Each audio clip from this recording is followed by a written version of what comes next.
All right, that's awesome. Thank you, everybody. My name is Stacy Turek, and I am with Bank of America, here to help co-facilitate with my colleague Jennifer Munn. We're going to talk about marriage and money, or love and money, or relationships and money, because as you know, when you add a second party to the financial outlook, it changes everything.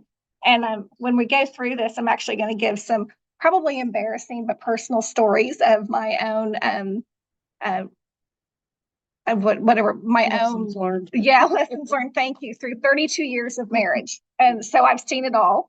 It's been the same guy I've been married to, but I've seen it all, believe me. So, and I'm just going to go all vulnerable and tell you everything. So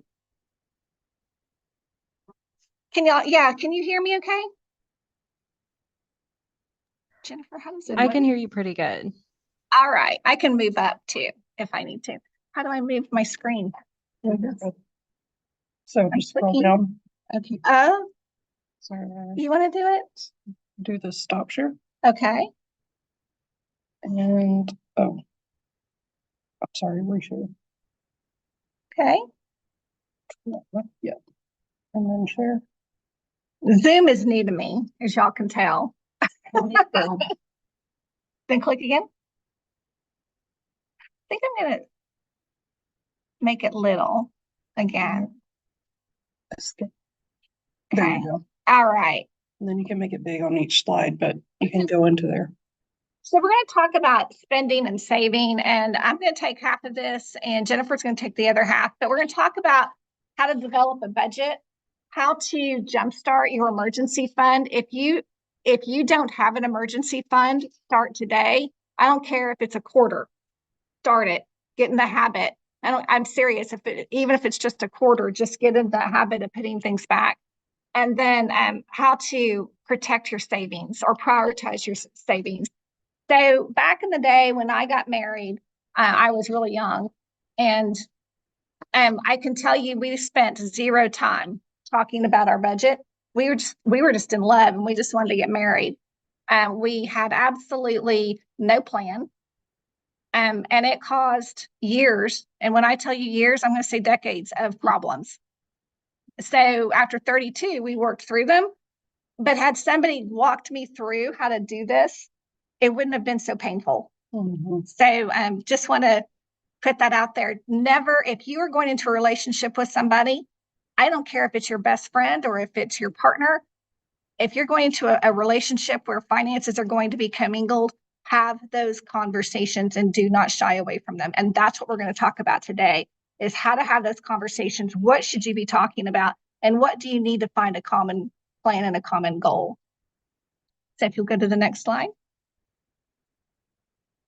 So the first one is your spending plan may not, why your spending plan may not be working. So number one, it might be too complicated. It could be. It could also be that y'all aren't on the same page. Mm-hmm. And that's a big thing. It could be that your life changed. Maybe somebody lost a job, or maybe somebody got a different job, or the one that we didn't have that much money coming in, or maybe they're seasonal. Maybe your employment is seasonal and that season has changed, or the market has changed. It could be, and my poor husband, he's not here to defend himself. Could be that you got a buy button going on in there in that relationship, and frankly, Amazon and all the big retailers, they have made the buy button so easy for us to sit up in bed at 11 p.m. like, I want that. And you hit the buy thing. And next thing you know, you spent hundreds, if not more, money on things that you may not even have met or needed, probably didn't need. Or you're a giver.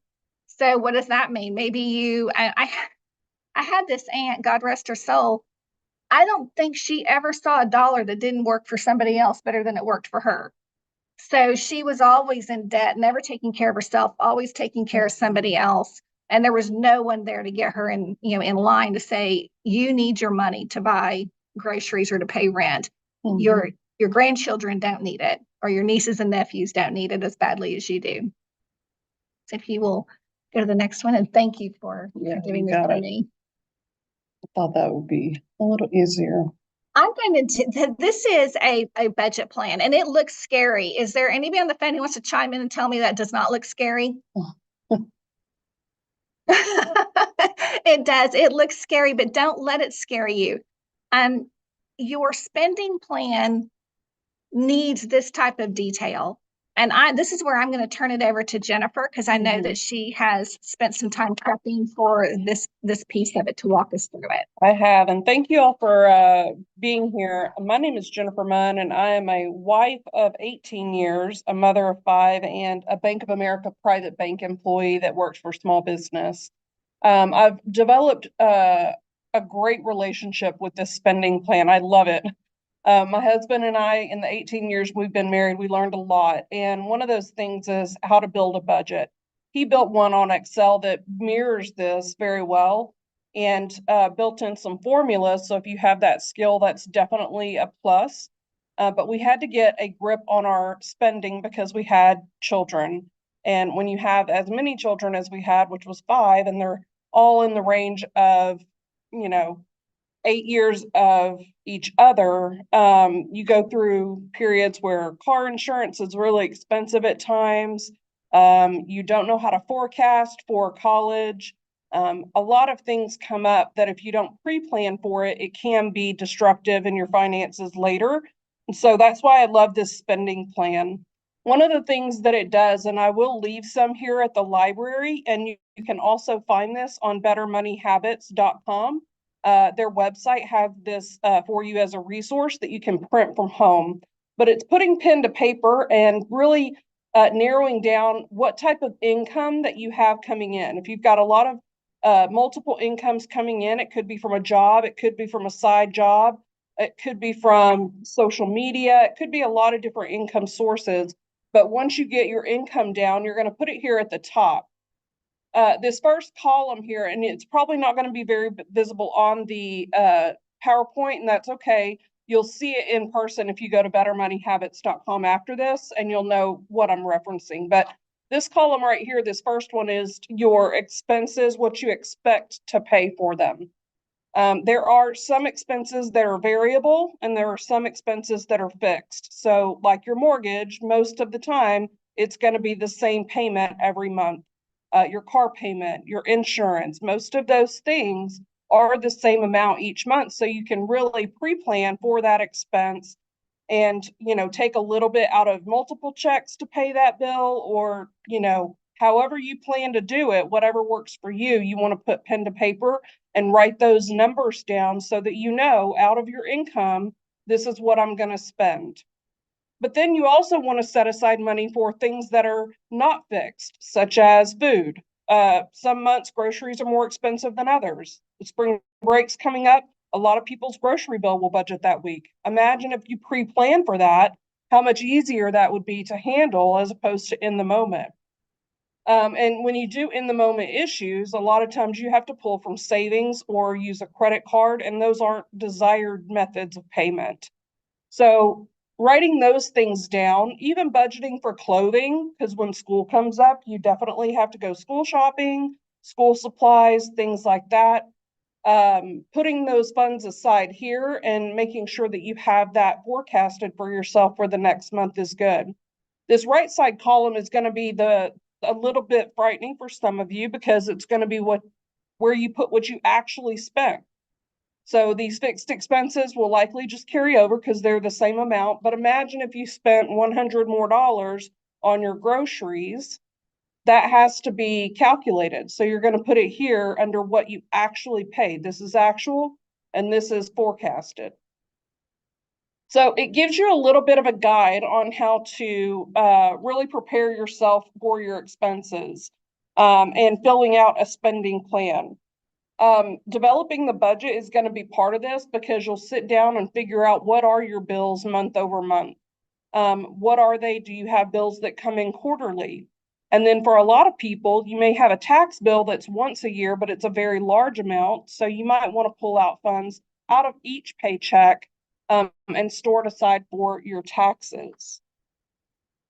So one of the things that's important when you go into a spending plan is putting money into a savings, because you want to jumpstart your emergency fund. And you have to know your number and what you want to have in an emergency fund. A lot of people will say, I need 3 months of stored income for my expenses. So you would store aside 3 months of, bill payments. We're in a very tumultuous economy right now where a lot of people may end up losing their job, and having 3 months of income stored to pay 3 months of bills really gives you a bridge to go from one to the other seamlessly without a lot of financial hurdles. And if I may, Yeah. that 3 months, if we're sitting here today and you're saying, I don't have even a day set aside, it can seem intimidating. And I mean, I've been there, and I would hear the same thing. You need to leave at least 3 months. And it was so intimidating. I thought, I'll never get there. I'll never get there. Start with what you have and start today and make it that habit. And trust me, if you can put a little bit more in, then put a little bit more in. Just start today and get that habit. And it will add up sooner than you think it will. I agree. So we're going to move to the next slide, which is, what should an emergency fund cover? You definitely want to make sure it covers your rent, and $600 for rent. I don't know where they're living, but man, that's incredible. We need their realtor. Groceries, again, $200. They must be that's per person in my house. Yeah. Utilities, $100, loans, $100, other, $200, and the total would be $1,200. So put those numbers in, your range, wherever you need that. But storing those funds aside for 3 months and then putting that in a savings really gives you a nice little egg to save into. And then oftentimes at the end of the year, what my husband and I would do is, if we had any excess funds, we would use those for either a Christmas or maybe a vacation, or something like that, if we had leftover. So it was kind of like a treat that if we did the right thing all year, we kind of had something to look forward to. And that's always good if you like the carrot type of incentive. But definitely have some money set aside. Jumpstarting your emergency fund means knowing your number. Pick something and cut it. Make it a routine and don't be tempted. So, savings best practices. I'm going to have, if that's okay, I'm going to have you go ahead and cover savings best practices. And I'm going to turn it back over to, I'm so sorry, Stacy. Jennifer and I don't actually work together every minute of the day. I wish we did, if I'm honest. You're great. So this first one is, set a spending plan for yourself and your partner every day. And this is where I'm going to get a little vulnerable with you. So when I told you we got married very young, and we did, what I didn't know back in 1991 when we got married was that my husband had racked up thousands in credit card debt, thousands. And he kept that from me for years. Yeah, from years. And so that's where I'm really just going to be open with you. When I found out, I realized we had to get control of this and we had to pay it off. So we sat down and we used a budget sheet, much like what Jennifer just went over. But then we went a little further and said, okay, here's how we're going to pay off thousands, $70,000 in credit card debt. Here's how we're going to do this by a certain amount of time. And here's what we get to spend every day. And in that particular situation, it was so dire. We actually went to a cash program. You've probably heard about it, the envelope program, where you put money in an envelope and then you can't spend anything outside of that envelope, but too bad. I'm sorry. If your tire goes flat, you don't have the money. So we did that. I will tell you, we paid that debt off in 3 years. Nice. Yeah. Now it took selling a home with equity, so otherwise we wouldn't have been able to do it. But setting that daily spending plan. Let me tell you something my husband said. Once, after about a week of that daily spending plan, he said, I have more money than I've ever had in my life to spend, because he had just been, spending himself into oblivion, over and over again.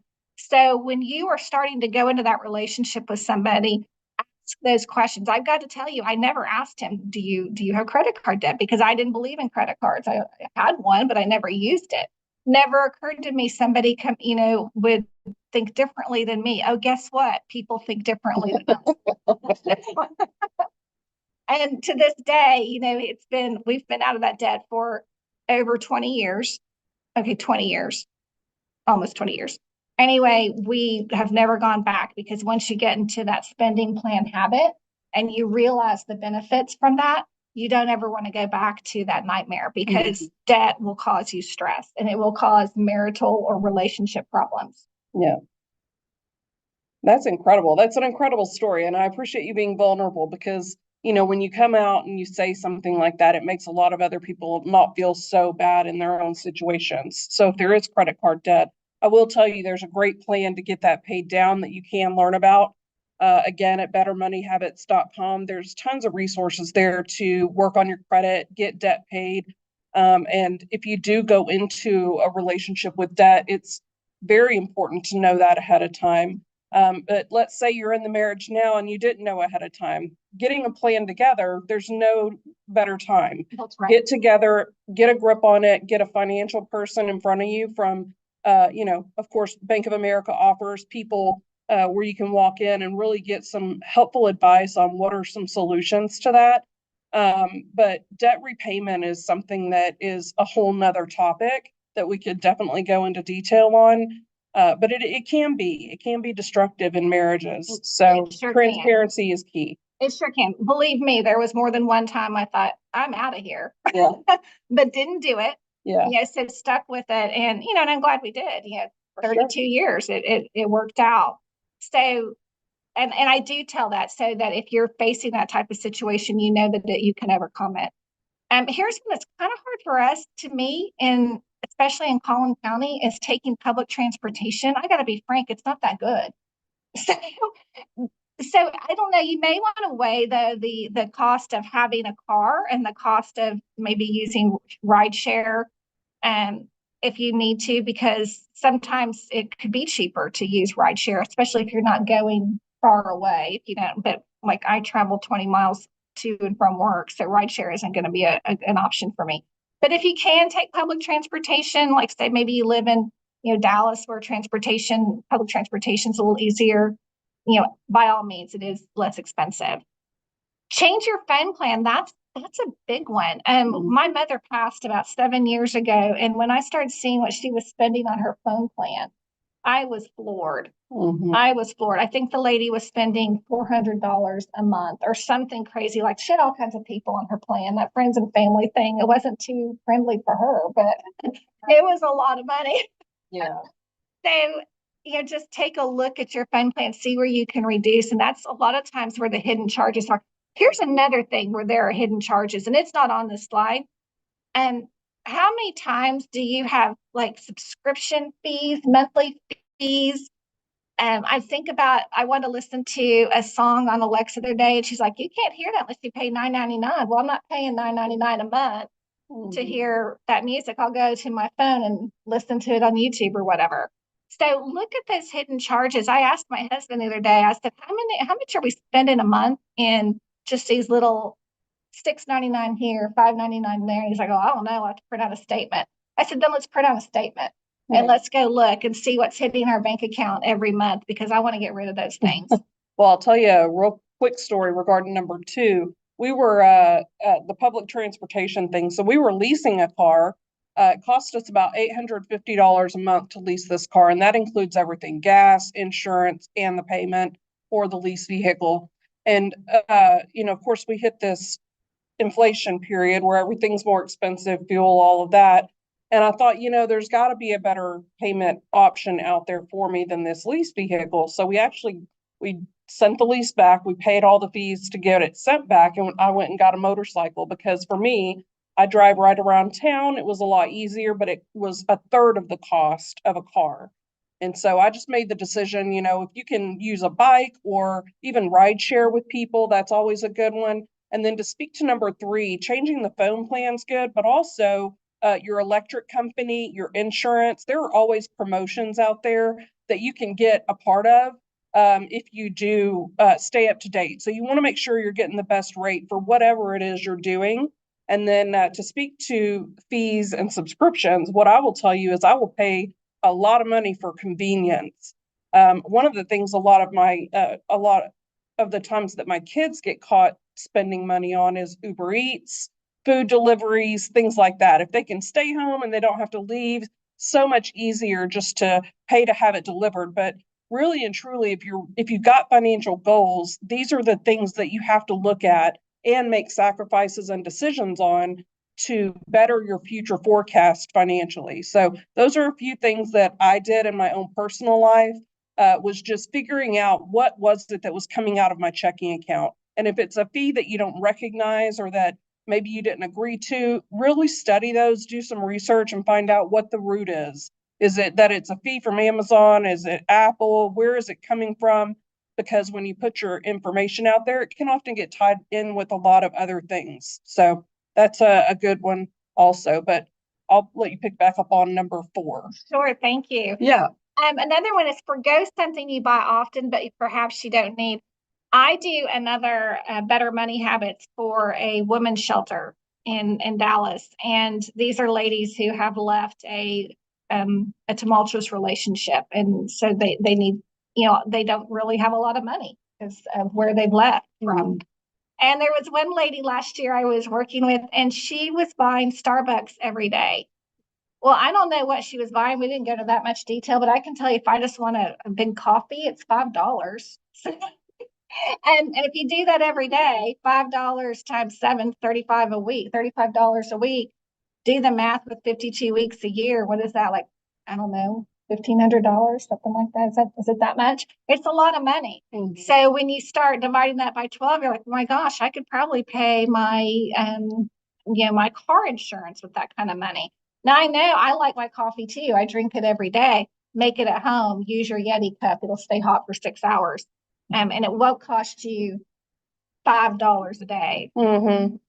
The other one, and this is my problem. I don't do this. I was making fun of my husband. Now I got to make fun of me. Stick to a grocery list. I do not do that, and I should, because I can tell you I overspend every week on groceries, and it is because I go without a list. I'm like, oh, do I have ketchup? Oh, I'll just pick up some ketchup.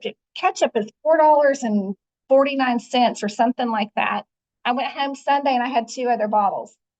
Won't buy another one for a few weeks, but had I made a list, I wouldn't have done that. So I could probably pare my grocery shopping down significantly. And I think most of us could do the same well. In addition, making a menu.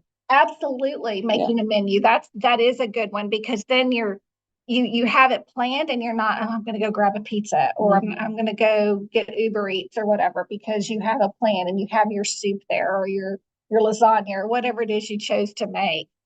Excellent point. Mm-hmm. And then I love number 6, pack a meal instead of eating out. During COVID, I was working from home like everybody, and my office in my home is in the front of my house.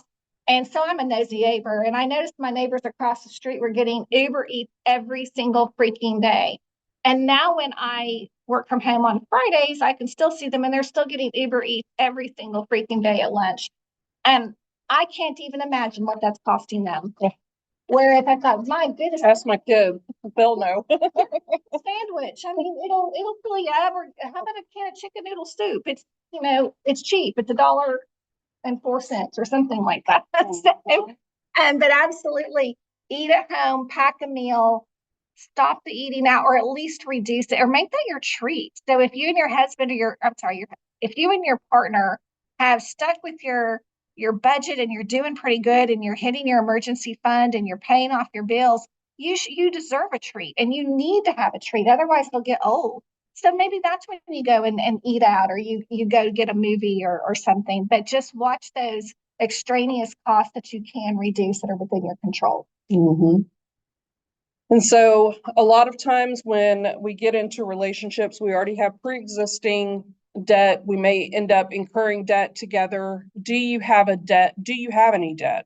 And if you do, you really want to list it down on a piece of paper, all of it, including credit card debt, also a mortgage, any kind of debt that you have is important to really get your eyes on. Another thing that you can do is review the interest rate that you're paying on that debt. There's always options out there to restructure any debt that you have, whether it be credit cards. There's offers for balance transfers that are out there occasionally that can get you a better rate than what you currently have. We did a balance transfer. If you've never heard of those, I learned about them when I joined Bank of America and worked in credit card. But if you've got, debt that is either a couple of credit cards or maybe even some school and college debt, you can restructure that and do a balance transfer. Those are some options that you can learn about again at bettermoneyhabits.com. But I didn't know that that was an option. And so if you do have debt, total it up, look and see what your interest rates are, and then do some research on our website to see if there are any other options that you might have for yourself. The emergency fund, start building that today. That is always helpful. Take that coffee that you might pick up at Starbucks and put that $5 in your emergency fund. You'll be surprised that a lot of people, like, they get a lot of satisfaction from putting quarters in, like my family did, quarters in a jar. Dollars in a jar, and then we'd let the jar get big, and then we'd cash it out, take it to the coin machine, and see how much we saved. And stuff like that really feels satisfying after you've saved for quite a bit of time and had some sacrifice.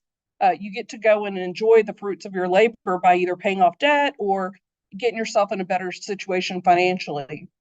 And then what are your goals? So I think it's important as married couples or even dating couples to know what each other's goals are. Like you and your husband, I mean, your goal certainly wasn't to be in credit card debt the amount that he was. God, no. But y'all got together after the fact. You learned what situation you're currently, you were in, and you decided to tackle it, and y'all had goals to get that out of your life. And achieving those can take up to 3 years. It just depends on how disciplined you are with the plan that you put in place. That's right. It could have taken longer, or it may have taken shorter. It took us 3 years. And I tell you, once that 3 years was over and we were looking at a new environment, it just did whirl. It's amazing how the stress for me was always there. I just didn't know what was causing it. Mm-hmm. And then, of course, he knew and he was keeping it from me. And so I can't even imagine what he was going through. So, but sit down and I think the biggest thing is, you just said, is have that conversation, and preferably have it before you enter the relationship, even before you start. If you're going to live together, do it before you even do that. Make sure you're on the same page. And not that I'm not a marriage counselor, but I'm just going to been there 32 years. And I'm going to tell you, sometimes outlook on finances and debt is just not compatible. So make sure you're compatible before you ever even enter that relationship. And that'll be all I say, because like I said, I'm not an expert. We're here to talk about money. Yeah. But make sure that your philosophies are compatible. And a good example of that would be, some people don't mind living paycheck to paycheck and enjoying the funds that they live on every single day. And they just rotate like that. A lot of people like to have a savings and be a little bit more penny wise with their funds because they've got goals of buying a house or retiring at any certain age. And if you don't have a long-term plan in place, well, how will you support yourself at retirement? So it's about finding what it works for you, where you can both compromise and meet each other to make sure that you're both getting the goals that you have met. And being open to feedback, because it's not always about us when we're married. We know it oftentimes is much about our partners as it is about us, and we have to work together to make that work. Another thing that I think, as when you're entering into a relationship, and my husband and I don't do this anymore. We might do it because I'd forgotten about it, but have a financial date night once per month. And that's where you sit down in an enjoyable environment, not a stress-filled environment, but something that's whatever you both enjoy doing. Maybe it's you're out at a pizza place, or maybe it's in your own dining room, whatever, or somewhere else, and you just really enjoy that. But then you review your financial goals and you review any stressors that have come up. So, I didn't realize I had to replace my tires this month. I didn't know that. That's what, $1,200, or $900. It's expensive. And it was a debt maybe you weren't counting on. So now maybe you need to go back and say, well, how are we going to replenish our savings fund? And so you have that conversation. and you're constantly and every month you're talking about your goals. What you don't want to have happen is when those financial surprises occur, and they always occur, they occur all the time. You don't want it to be a stressor. You want it to be something that you're working together on, because you've already had the conversation and you're already in that routine of, on Wednesday, the third Wednesday night of the month, or whatever that may be, we're going to sit down in this environment with our spreadsheets, with Jennifer and her, with the budget spreadsheet, and we're going to go through these things. And then when that emergency happens the following Wednesday, you've got your plan. And so now it's just a conversation. It's not a debate. It's not an argument. It's not a stressor. It's, oh, let's enact the plan. Mm-hmm. And I'll tell you, one thing my husband and I decided to do was give ourselves an allowance. So the way that we manage our budget is all of our income goes into our primary checking, and then we pay our bills out of that primary checking. But we don't spend from that account, personal spending. We have separate accounts, separate checking accounts. I have one, he has one, where we take a portion of the remainder of our funds after we've paid our bills. So we make sure to pay our bills first, but whatever's left, we split it 3 ways. One portion goes into our savings, and then we split the other 2 between ourselves. So I have a portion that I can use for my own personal expenses, and he does too. So we don't feel like we're working for nothing. Because that's really hard. You know, financially, you want to be able to have money to go buy yourself something each and every month. And if I want something really nice, I have to save a couple of months. But it helps me, it helps us not have free access to our debit card. I will leave my debit card at home as a way to avoid using it. And oftentimes, I think the best thing I ever told my kids was, don't use your debit card, use a credit card, and pay that card off every month. Now, that's the discipline that you have to have. If you're going to use a credit card for the rewards and the benefits and things like that, you want to pay that off at the end of the month so that you don't end up in a situation where you're paying back months and months and months of interest. Right. So you definitely want to review your bills and budget. You need to know what you're required to spend in your fixed expenses every month, rent, groceries, things like that. You also want to know what you're budgeting for the future. You want to boost your emergency fund. So if you don't have one, start one. But if you do have one, look and see of ways that you can continue to elevate what you put in there. Where can you pull from to put more into that emergency fund to make sure that you have at the minimum 3 months, but hopefully 6 months of emergency funds should you become unemployed, or one of you, if you decide you want to stay home with your children after having a baby. That's always a really nice way to give yourself additional money for things like that. Finding new ways to save. That is really something that the library helped me with. I actually went to my library, and the librarian showed me a lot of resources that are in your local library that can help you, books, things like that, on learning more about financial education. And then decide how you want to allocate your savings. You both need to have a plan and agree on that plan of how are we going to use this money so that you aren't just disagreeing about it constantly. It's great to have a savings, but if you can't agree on what you're using it for, saving it for, that kind of makes it a harder thing to do than it should be. But we're going to talk a little bit about marriage and money and 10 tips for financial bliss. And I'm going to have you go through the first 5. Sure. And we'll give y'all some big tips that we have here, and be able to open it up for any questions that you guys might have too. So the first one, and I'm getting my notes on here, is and we've kind of been alluding to this, but give yourselves a financial checkup. So when you're entering into that relationship with your partner, and whoever that partner is, it should be an open, honest conversation. You bring yours, I bring mine, and we sit down and we talk about it. And you may, after looking at each other's situation, you may say, hey, let's give this a year. So somebody gets their finances taken care of. Or it could be all right, we're like-minded, so here's how we're going to stay like-minded, or it may be some combination thereof. But you won't know if you don't talk about it. And you want to make sure, when I say have everything there, have it there, go old school, print it out if you need to, but do something to where you can both see it. I'll tell you what's different, but now in 2024 than in 1991 was I didn't have easy. In 1991, you didn't have access to a credit report, and not easily anyway. Yeah. And had we, I would have not been surprised because I would have run that thing. The first advice I give to my nieces and nephews, and we'll give it to my son when he's ready to be married, is run it. Tell them you're going to run it, but run it. Run it on both of you and bring it. So, not that you don't trust, but verify.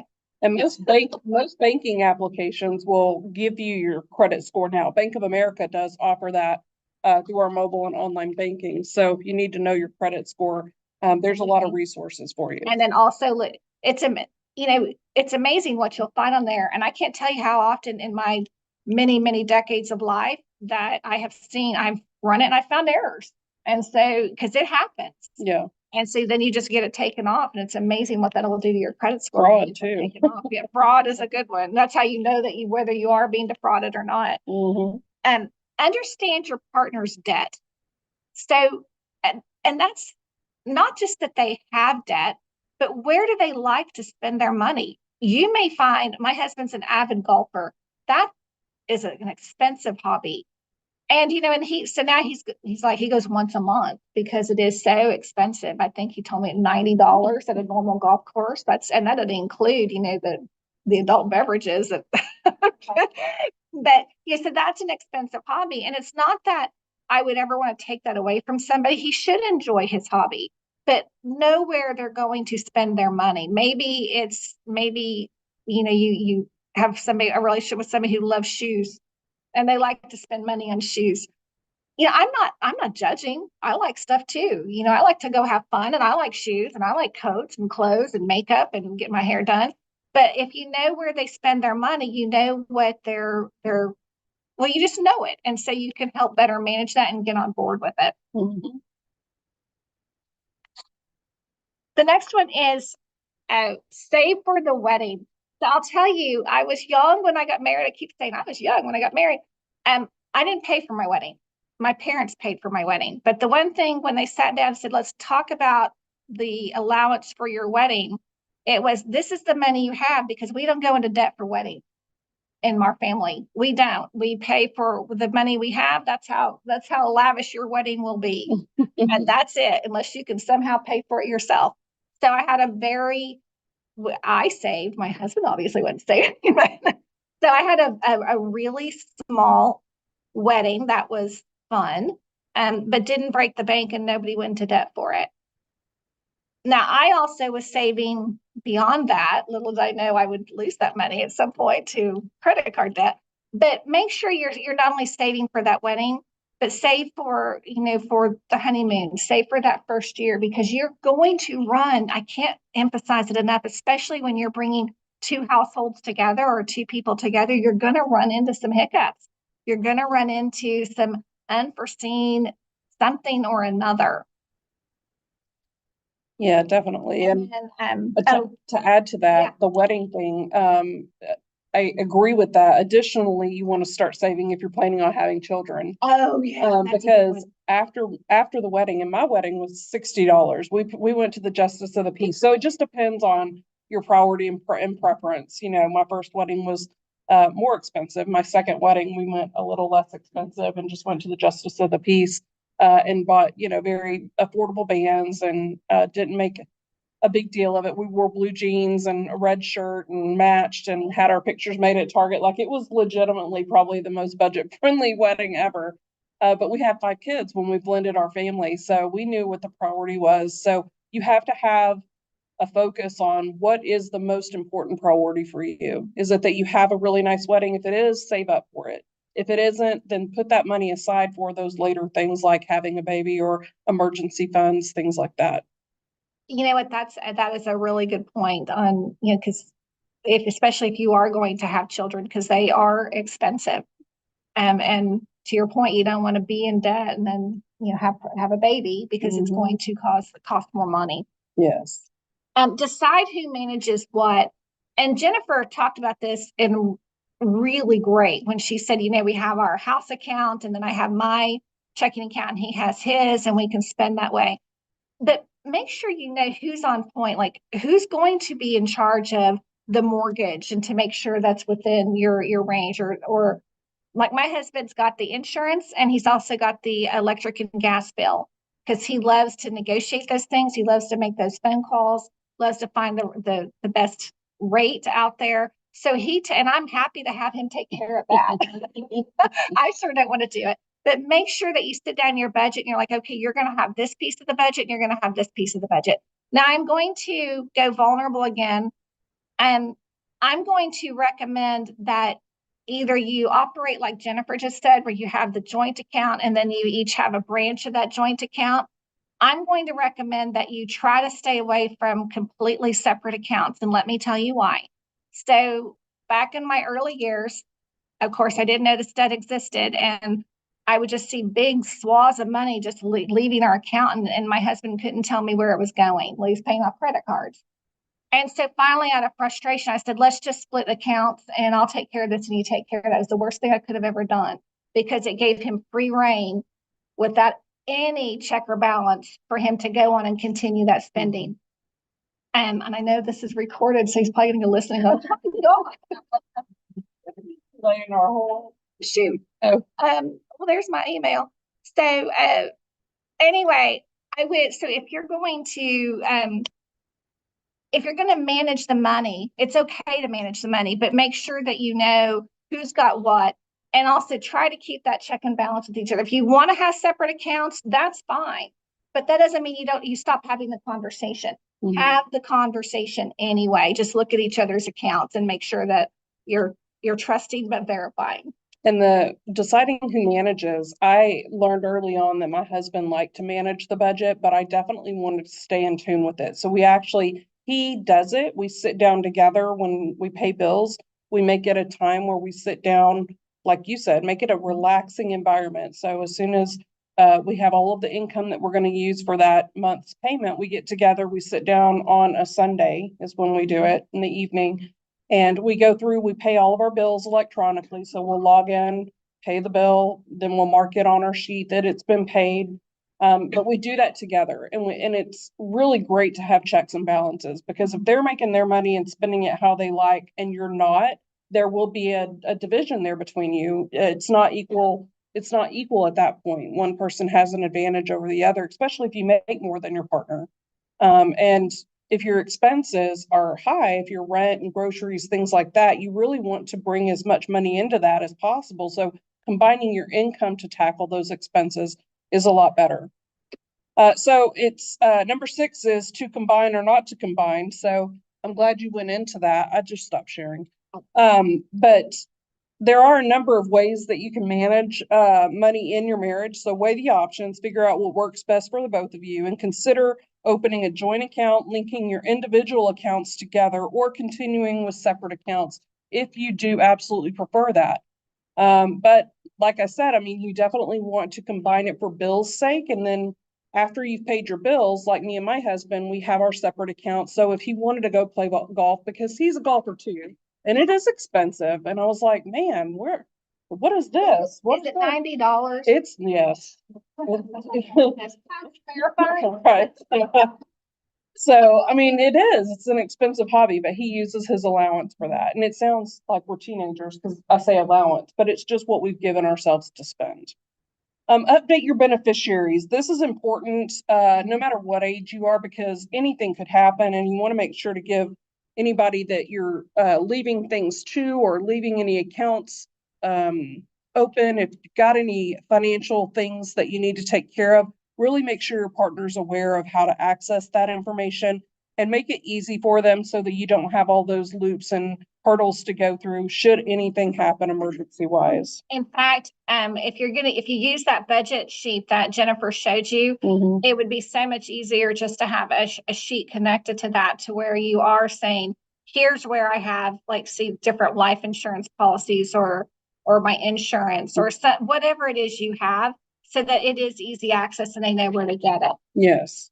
And changing your withholdings is also a great one too. So married couples can decide to file taxes together, either jointly or separately. So talk to your spouse and your tax professional and find out what the right situation is for you, and then grab your W-4s and take a second to look at your payroll withholdings to make sure you're making the best decisions for you and your family. I like number 9 because it says have a financial date night. That's what you recommended. So if you do that already, great. If you don't, definitely set some time aside to have those discussions in that relaxed environment. Nothing's worse than feeling like you're to blame for what's happening. And it can be so easy for something. My husband will go, well, what's this charge? That's probably the worst thing that you could ask me. I'm like, what? Giving my charges, but it feels accusatory sometimes. So eliminating that by being very open is the best way to make sure that you're being healthy in your relationship and healthy financially. And then tell your bank if you change your name, please, so that we don't have to send you into the financial center. If you get married and things change, please keep everything up to date so that you have access to everything. Be transparent in all things, and good things will come of that. Transparency will always be the better way to go with finances. Always. So we've covered a lot today, but I think what I'd like to leave you with is this. You know, in my 18 years of marriage, I have learned a lot about finances. My husband, he's a spender, I'm a saver, but we figured out what works for us. And because of that, we've been successful in raising 5 kids. And when you raise children and you teach them these financial lessons, it will even further impact them. So whatever you learn that works for you, you know, pass that information and knowledge onto your children, because they don't always get that formal education about finances in school. And so it's important that whatever you know works, pass that down to them. My grandfather used to always say, save your money, save your money. So I was always terrified not to save my money. And you just have to realize what responsible living is and just making choices that are going to put you in a good situation. If you want to introduce your kids to financial harmony or financial knowledge, Better Money Habits also has some things available to people who are younger. In fact, during COVID, my son was in the 6th grade during COVID, and his class, whatever class he was in, they were using Better Money Habits in that class. So it was, and he's like, Mama, look. That's great. Yeah, so they have resources there for your kids if you want to introduce them to it as well. You can't start too early, in my opinion. And the sooner that your kids start looking at, oh, this isn't a never ending, it's not a money tree where I can go pick it off. There's a limit. Right. As soon as they start realizing that, the better off they are. Absolutely. We're going to open it for any questions here. And I think, is it still on? There we go. We're going to see if we have any questions here on site as well as in the chat. So if you have any questions, please chime right in. Anybody here? No? I do. Yeah, I haven't seen any questions online, but yes, go ahead. Okay, go ahead. No, I do. I've seen relationships where there is a discrepancy, and you touched on it, where you do have one person in the relationship that earns significantly more than the other. And I've seen setups where they pay bills based on kind of that percentage of, well, you make more than I do, so you're going to pay this percentage of the bills and I'm going to pay this percentage.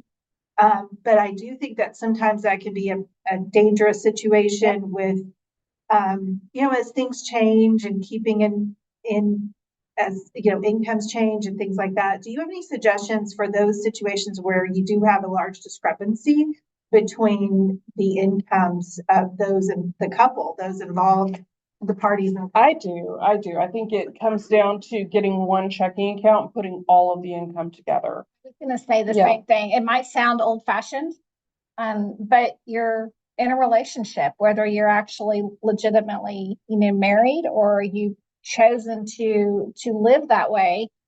It's not yours and then mine. It is ours. And it's all of our household income. Right. But I mean, let's say you didn't want to do that, right? And you did want to keep it separate. If there is an inequitable partner in the relationship that isn't earning as much, there has to be the conversation.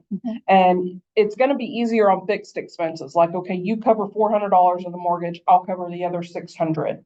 It's easier to do it with the fixed expenses, with groceries, things like that. But it's just about dividing out what you can afford, because you don't want to put either one in a position where they're using credit cards and racking up debt in order to live. You know, that's defeats the purpose of being together. So you want to have like an understanding of what you have to pay, and then, I mean, write it down.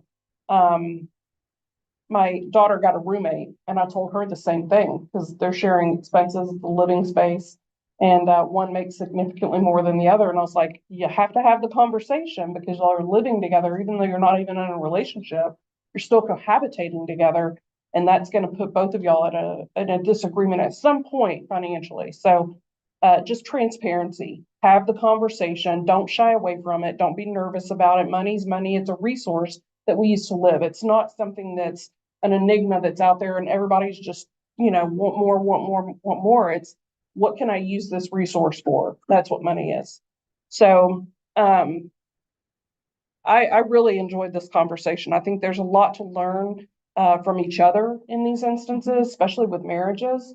So continue having conversations with your friends, coworkers, what's working for them, learn from each other. Go to bettermoneyhabits.com though, and that's going to be the best way to set yourself up with the next steps. Absolutely. All right. I think any other questions? In the chat or? Any other questions that we have? I don't see any more questions online.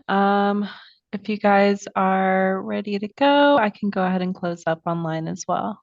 Yeah, I think we covered everything we're going to cover, but definitely appreciate the opportunity to speak to you guys. And We appreciate you y'all for being being here. All right. All right, Thank perfect. you. Thank you, everyone. We appreciate you guys being here. I'd like to remind you about our Banking in the Digital Age programming coming up on March 21st at 6:30.